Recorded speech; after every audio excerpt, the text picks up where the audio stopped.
Osmania NCC గేట్తో పలకరింపు, చిన్ని ఆశల చిగురింపు.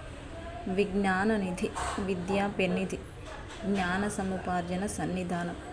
Landscape పచ్చదనాలు, ladies hostel ముచ్చట్లు, మనసుకు ఆహ్లాదాన్నిచ్చే పిల్లగాలులు, క్యాంటీన్లో తీరని కబుర్లు, నయనానంద కుసుమాల సొగసులు, శివం రోడ్డుకు షికారులు, తెల్లారితే లైబ్రరీ మెట్లు, రాత్రైతే ఆహ్వానించే హాస్టల్ గేట్లు, తెంచుకోలేని నేస్తాలు, విడదీయలేని అనుబంధాలు, లేడీస్ హాస్టల్ ముందు లొల్లులు, సౌకర్యాల కోసం కొట్లాటలు, విచ్చుకున్న భవిష్యత్ కలలు, ప్రకాశించిన ఆశాజ్యోతులు, నౌకరు వేటలో స్టడీ హాల్లో చదువుల జోరు, ఆ జోరులో స్టడీ చైర్ల హుషారు, పట్నానికి చిరునామా, జీవిత పాఠాలు నేర్పిన మా అమ్మ ఉస్మానియా.